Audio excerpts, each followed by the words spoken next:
High, welcome to my channel. So मी आज माझं वीकली स्किन केअर दाखवते. मी बेसन यूज करते. सो मी घेतलं दूध, त्याच्यामध्ये केसर टाकले आणि बेसन टाकले. केसर ऑप्शनल आहे, माझ्याकडे होतं म्हणून मी यूज केले.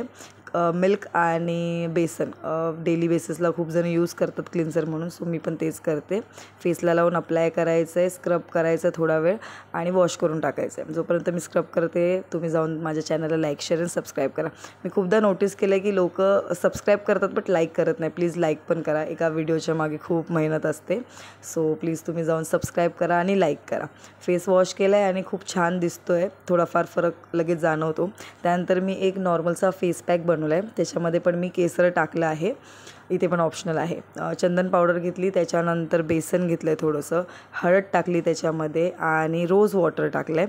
रोज वॉटर टाकलं आणि त्यानंतर मी थोडंसं हनी टाकलं आहे त्याच्यामध्ये. मॉइश्चरायझरसाठी चांगलं असतं. सो ते त्याचा फेस पॅक केला आणि त्यानंतर केस आधी बांधून घेतली, कारण फेस पॅक फक्त तोंडाला लावायचं आहे, केसांना नाही. सो मी एका ब्रशच्या हेल्पने पूर्ण माझ्या फेसला लावून घेतलं. सो त्याच्यानंतर तुम्हाला थोड्या वेळ थांबायचं आहे, 10-15 मिनटं, आणि मग फेस वॉश करून घ्यायचं आहे. ग्लो बघू शकता, डिफरन्स बघा तुम्ही. व्हिडिओ आवडला असेल तर चॅनलला लाईक, शेअर आणि सबस्क्राईब करा. Thanks for watching.